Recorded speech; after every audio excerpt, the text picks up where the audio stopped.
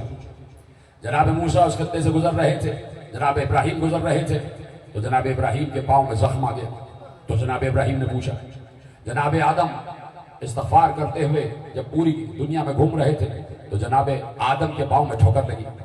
تو جناب آدم نے پوچھا، سن لیا کہ پروردگار یہ کون سا مقام ہے؟ کہ اس مقام کو مقام کربلا کہتے ہیں. کیا پروردگار اس مقام پر آ کر پاؤں میں ٹھوکر لگی، کشتی لرز رہی تھی، پاؤں میں زخم آ گیا. ہر نبی کہتا تھا، اور جو نبی نہیں پہنچا تو اللہ نے اس کو پیغام پہنچایا کہ یہ مقام ہے کربلا کا مقام. کہ پروردگار اس مقام میں ایسی کیا بات ہے؟ یہاں سے گزرے تو دل خود بخود گریہ کر رہا تھا، رونا آ رہا تھا. یہ مقام کون سا مقام ہے؟ رک جاؤ، ہم تمہیں بتائیں گے. یہ وہ مقام ہے کہ جہاں پیغمبر آخر کا نواسا 3 دن کی بھوک پیاس سے شہید کیا جائے، اس کے سامنے اس کے بچوں کو مارا جائے، اس کے سامنے اس کے بچوں کو ذبح کیا جائے.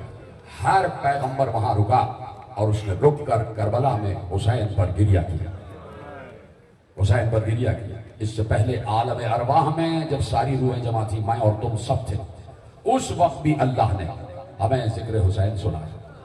اور ہمارے سامنے روح حسین سے وعدے لیے، حسین گھر لٹانا پڑے گا، بچوں کے گلے کٹتے ہوئے دیکھنا پڑے گا. روح حسین نے وعدہ کیا اور وعدے کی گھڑی آئی اس وقت کہ جب حسین اپنا بھرا پورا گھر لے کے کربلا آ گئے کربلا. لیکن قیامت یہ ہے کہ ساتھ میں بہنیں بھی آئی ہیں. اس سے اور بڑی قیامت یہ ہے کہ ساتھ میں ایک 6 مہینے کا بچہ بھی ہے، ایک ننھا سا دودھ پیتا بچہ بھی ہے. اجرکم اللہ، ایسے گریہ کر رہے ہو.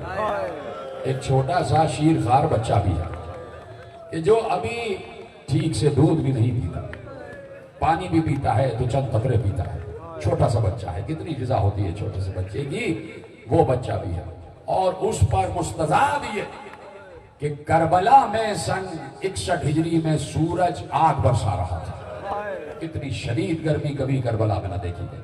اس صحرا میں تو ویسے ہی گرمی ہوتی ہے.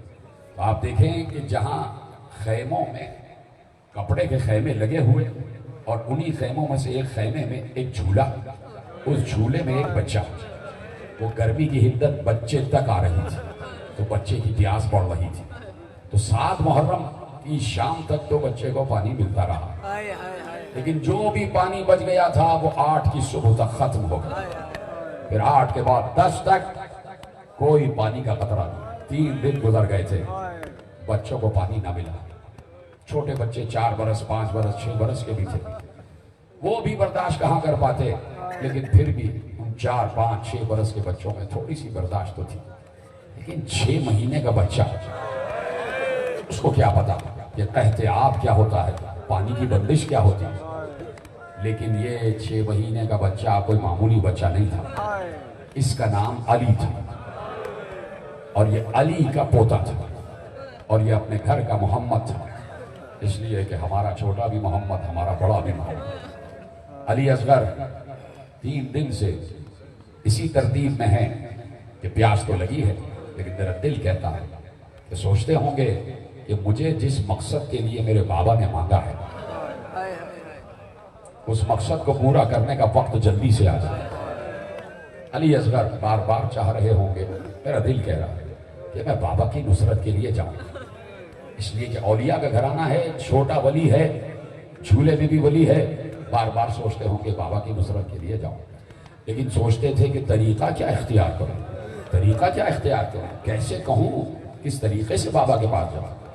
وہ علی اصغر کو موقع مل گیا، اور موقع اس وقت ملا کہ جب حسین نے میدان میں کھڑے ہو کے کہا حل من ناصری ینصرنا،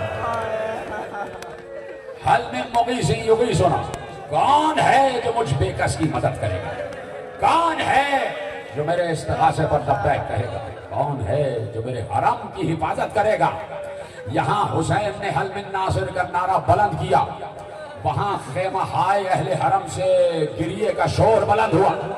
بیویوں کے رونے کی آواز آئی، چیخ مار کے رونے کی آواز آئی، اس لیے کہ جب بھی حسین کوئی لاشا لاتے تھے تو جب لاشا لا کے اہل حرم کے خیموں میں رکھتے تھے تب بیویاں گریا کرتی تھی، لیکن اب تو حسین سارے لاشیں مقتل میں رکھ چکے اور اب حسین خود گئے ہیں نا میدان میں، تو اب حسین نے دیکھا یہ گریا کیوں ہو رہا ہے، کیوں اہل حرم گریا کر رہے ہیں؟ حسین واپس مڑے خیمہ گاہ کی طرف پہنچے، خیمے کے اندر گئے تو دیکھا زینب بھی گریا کر رہی ہے، تمام بیویاں گریا کر رہی ہیں۔ حسین نے روتے ہوئے کہا زینب کیوں گریا کر رہی ہو بہن، کیا مجھ پر گریا کر رہی ہو؟ میں تو ابھی زندہ ہوں، میں تو ابھی حیات ہوں۔ کہا بھیا بات یہ ہے علی اصغر تو چاہ رہے تھے نا کوئی موقع ملے، تو زینب نے کہا بات یہ ہے کہ جب تم نے حل من ناصرین کہا نہ معلوم کیا ہوا اصغر نے اپنے کو جھولے سے نیچے گرا دیا۔ اجرکم اللہ، اجرکم اللہ، بہت بڑی شہادت ہے، بہت بڑی شہادت ہے جو پڑھنے جا رہے ہیں، آخری آدمی تک ماتم کرتے رہنا۔ تمہیں تمہارے حق کا واسطہ، تمہیں تمہاری مودت کا واسطہ کہ گریا رکنے نہ تھا۔ ایک بار کہا کہ جیسے ہی تم نے کہا حل من ناصر ینصرنا، علی اصغر نے اپنے کو جھولے سے گرا لیا۔ اب سنا گے مقتل میں نے جملہ پڑھا کہ زینب نے اس سے بھی آگے کی بات کی کہ بھیا صرف یہ نہیں کہ بچے نے جھولے سے گرا لیا، اس لیے کہ ہو سکتا ہے کوئی کہتا بچہ پیاس سے مچل رہا تھا تو جھولا ہلا تو بچہ گر گیا، نہیں، زینب نے کہا نہ صرف یہ کہ علی اصغر زمین پر گرے بلکہ گھٹنیوں کے بل چلتے ہوئے خیمے کے دروازے پر جا رہے، بچہ گھٹنیوں کے بل چلتا ہوا میدان کی طرف جا رہا تھا۔ حسین نے رو کر کہا ہم سمجھ گئے اصغر کا مقصد کیا ہے۔ اہل حرم کو دلاسا دینے کے لیے کہا ہاں اصغر کو پیاس لگی ہے، کبھی جا رہے تھے، لیکن حسین کو معلوم ہے نا کہ اصغر نصرت کرنے جا رہا ہے، اصغر حسین کی نصرت کا طالب ہے، حسین کی نصرت کا متمنی ہے۔ اللہ اصغر کو میری گود میں دے دو، شاید بچے کو پانی مل جائے، شاید میرے بچے کو پانی مل جائے۔ ساتھی کوثر کا نواسا، اے ساتھی کوثر کے نواسے، تیری بے کسی کے قربان، تیری بے کسی کے قربان، تو دنیا کو پانی پلانے والا آج اپنے بچے کو ہاتھوں پہ اٹھا کے کہہ رہا ہے پانی پلا دو، پانی پلا دو۔ اس سے بڑی کیا مصیبت ہوگی کہ دنیا کے لیے پانی کا انتظام کرنے والا کہہ رہا ہے میرے بچے کو پانی پلا دو۔ اللہ اصغر کو دو، ہم لے کے جائیں گے، شاید کسی کو رحم آ جائے۔ اصغر کو گود میں لیا، جانے لگے، بی بی ام رباب نے روک لیا، والی کچھ دیر رک جائیے، کچھ دیر رکیے۔ ماں نے کہا تو حسین رک گئے، جلدی سے دوڑتی ہوئی ام رباب اپنے خیمے میں گئیں، صندوق کھولا، اس میں سے ایک اجلا کرتا، سفید رنگ کا چھوٹا سا کرتا نکالا۔ اس کرتے کو یاد رکھنا، یہ کرتا یاد رکھنا، آج بھی اگر کسی ماں کی اولاد نہیں ہو رہی وہ جھولے پہ منت مانے، میں بھی ام رباب کی خدمت میں ان کے بچے کے لیے کرتا پیش کروں۔ آج بھی جو کربلا میں مقام علی اصغر ہے وہاں جو جھولا رکھتے ہیں نا اس پہ کرتا لٹکا ہوتا ہے، لیکن اس کی کیفیت یہ ہوتی ہے کہ سفید کرتے پر خون کے چھینٹے لگے ہوتے ہیں، خون کے چھینٹے لگے ہوتے ہیں۔ ماں نے اجلا سا کرتا بچے کو پہنایا اور یہ کہہ کے پہنایا، یہ کہہ کے پہنایا والی میرا بچہ بڑا نازک اندام ہے، بڑا پھول جیسا نازک بدن میرا بچہ ہے، کربلا کی ریت ہے، باہر صحرا ہے، میدان ہے اور سورج آگ برسا رہا ہے، کہیں میرے بچے کی جلد جھلس نہ جائے، کہیں میرے بچے کی جلد جھلس نہ جائے، اس لیے علی اصغر پر سفید کپڑا ڈال دیا، سفید کپڑا ڈال دیا۔ حسین لے کے چلے، لے کے جا رہے تھے تو ایک بار رباب پر نگاہ کیا اور رباب کو دیکھنے کے بعد چل دی۔ میرا دل کہتا ہے کہ یہ جو رباب کو دیکھا تو گویا خاموشی کی زبان میں کہہ دیا کہ رباب یہ بچے کے جسم پر کپڑا نہیں ڈالا، کہ تم نے علی اصغر کو کفن پہنا دیا، کہ تم نے اصغر کو کفن پہنا دیا۔ روتے ہوئے حسین چلے، میدان میں آ گئے، اشقیہ دیکھ رہے تھے کہ ابھی خطبہ دے رہے تھے اور ابھی خیمے میں گئے تو کیوں گئے؟ اب جب حسین باہر آئے تو حسین کے ہاتھ میں علی اصغر، سفید کپڑا پڑا ہوا، نہیں نظر آ رہا تھا کہ حسین کی ہاتھ میں کوئی بچہ ہے، حسین ایسے لے کے آ رہے تھے، گود میں لے کے آ رہے تھے، دور سے اشقیاء ہنس ہنس کے کہہ رہے تھے کہ شاید قرآن لے کے آ رہے ہیں اور قرآن کا واسطہ دے کے ہم سے امان طلب کریں گے، شاید حسین کے ہاتھوں میں قرآن ہے۔ یعنی بچہ اتنا سا تھا کہ قرآن کے ہی قد کا تھا، قرآن کے قد کا تھا۔ حسین شاید قرآن لا رہے ہیں اور قرآن کا واسطہ دے کے ہم سے امان طلب کریں گے۔ ہنس رہے تھے لوگ، کہے لگا رہے تھے حسین کی اس بے کسی پر، ارے نبی کے نوازے کی بے کسی پر ہنسا جا رہا ہے۔ سامنے کیا مسلمان کیا انسان بھی نہیں تھے؟ سامنے کیا انسان بھی نہیں تھے؟ کون سے جانوروں کا یہ طریقہ تھا؟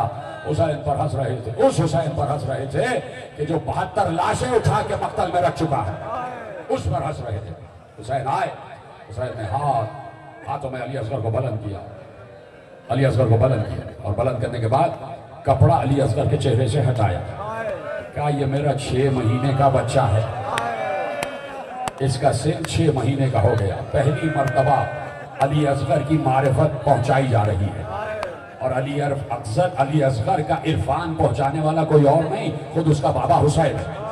بتا رہا ہے کہ میرا بیٹا کون ہے، علی اصغر کا ذکر ہو رہا ہے، تعارف ہو رہا ہے، پہلی مرتبہ حسین نے کہا یہ میرا بیٹا ہے، چھوٹا بچہ ہے علی اصغر۔ 3 دن سے اس نے بھی کچھ نہیں پیا، اس کی ماں وہ بھی پیاسی ہے، اگر ہو سکے بچہ تڑپ رہا ہے رونے والی شکل بناتے رہے۔ مصائب کا ادب یہی ہے کہ بچہ تڑپ رہا ہے، اگر ہو سکے تو چند قطرے پانی کے پلا دو، چند قطرے پانی کے پلا دو، کسی کو ترس نہ آئے،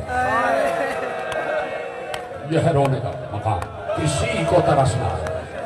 پھر حسین نے کہا بچہ ہے، چھوٹا سا بچہ ہے، دیکھو بچہ کتنا پانی پی لے گا۔ حسین نے کہا بچہ کتنا پانی پی لے گا، تمہارے دریا میں کوئی کمی نہیں آ جائے گی، چند قطرے بچے کے دہن میں ٹپکا دو، بچے کو قرار آ جائے گا، کسی کو ترس نہیں آئے۔ سب خاموش کھڑے رہے، کیا انسان نہیں تھے؟ اسی بات پر رونا ہے، اسی بات پر گریا ہے۔ اب حسین نے کہا اچھا اگر تم یہ سمجھتے ہو کہ اصغر کے بہانے سے میں پانی پی لوں گا تو لو اصغر کو میں اس وقت جلتی ہوئی زمین پر لٹا دیتا ہوں،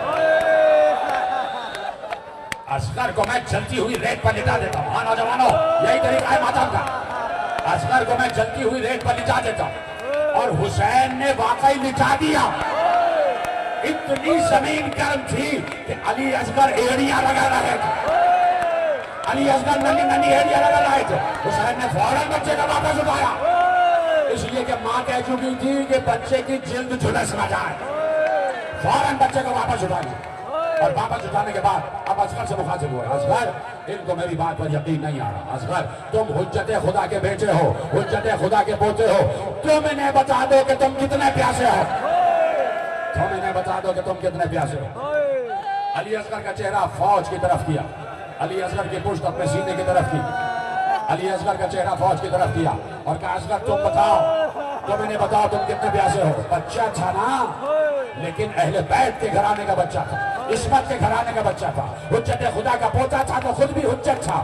جیسے ہی حجت زمان نے کہا علی اصغر تم انہیں بتاؤ کہ کتنے پیاسے ہو، بچہ سمجھا کہ باپ کیا کہہ رہا ہے، بچے نے ننھی سی زبان باہر نکالی، چھوٹی سی زبان باہر نکالی، منہ کھولا، چھوٹی سی زبان باہر نکالی۔ علی اصغر نے اپنے ہونٹوں پر زبان پھیری، کیا سن رہے ہیں، ہونٹوں پر زبان پھیری۔ لکھا ہے مقتل کی رپورٹ کرنے والوں نے کہ بچے کی زبان نیلی ہو رہی تھی، بچے کے ہونٹ اودے ہو رہے تھے، اتنا پیاسا تھا بچہ۔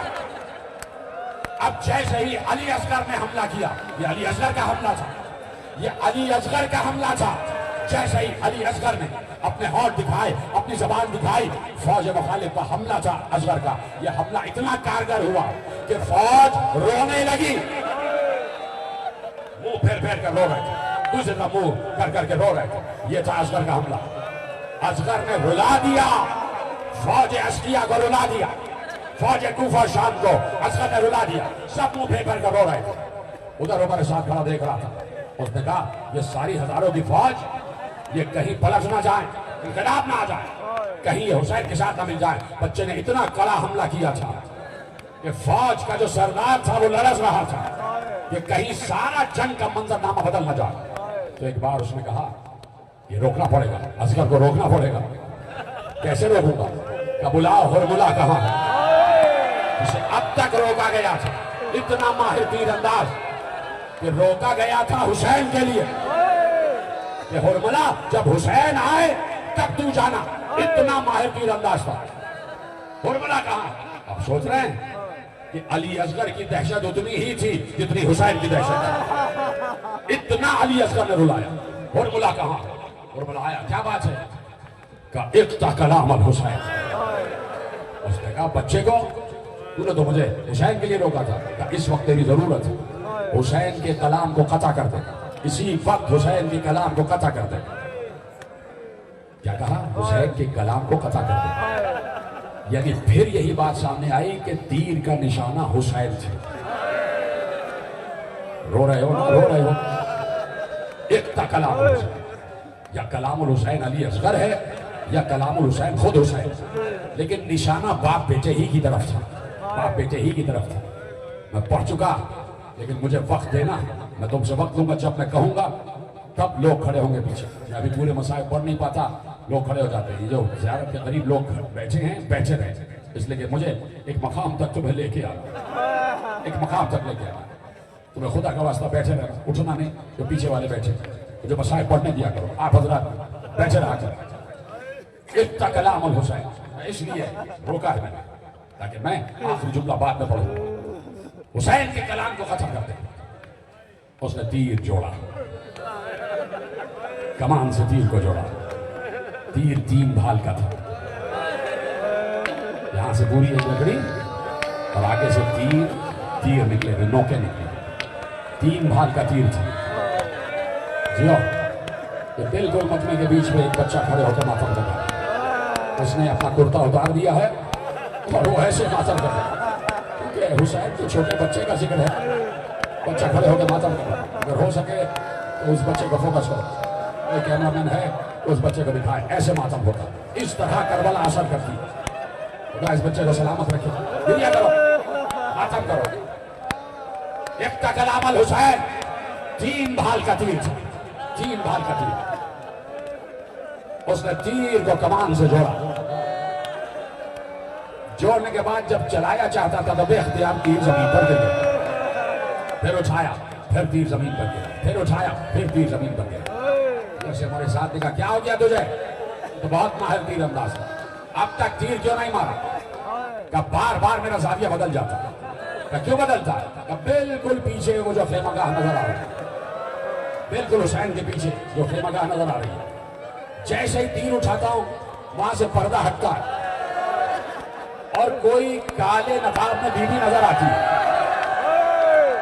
میرا دھیان بچ جاتا ہے. میں ادھر دیکھتا ہوں میرا زاویہ بدل جاتا ہے. تیر گر جاتا ہے. اس نے کہا اپنا زاویہ بدل. دوسرے زاویے سے تیر برسا. اس نے ذرا سا زاویہ بدلا. مجھے وقت دینا ہے. اٹھنا نہیں کوئی. ذرا سا زاویہ بدلا. اس نے تیر چھوڑا. سنسناتا ہوا تیر چلا. یاد رکھنا تیر کی تاریخ یہ کہتی ہے جتنا بھاری تیر ہوگا اتنی رفتار سے جائے گا اور اتنے وزن سے جائے گا. بھاری تھا 3 بھال کا تیر.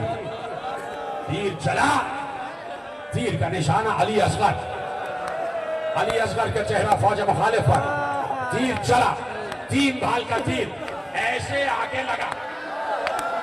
اوپر کا بھال علی اصغر کے ماتھے سے. بیچ کا بھال علی اصغر کی آنکھوں کو چیرتا ہوا. نیچے کا بھال علی اصغر کے گلے سے پار ہوا. جو گلے سے پار ہوا تو حسین کے سینے میں پیوست ہو گیا.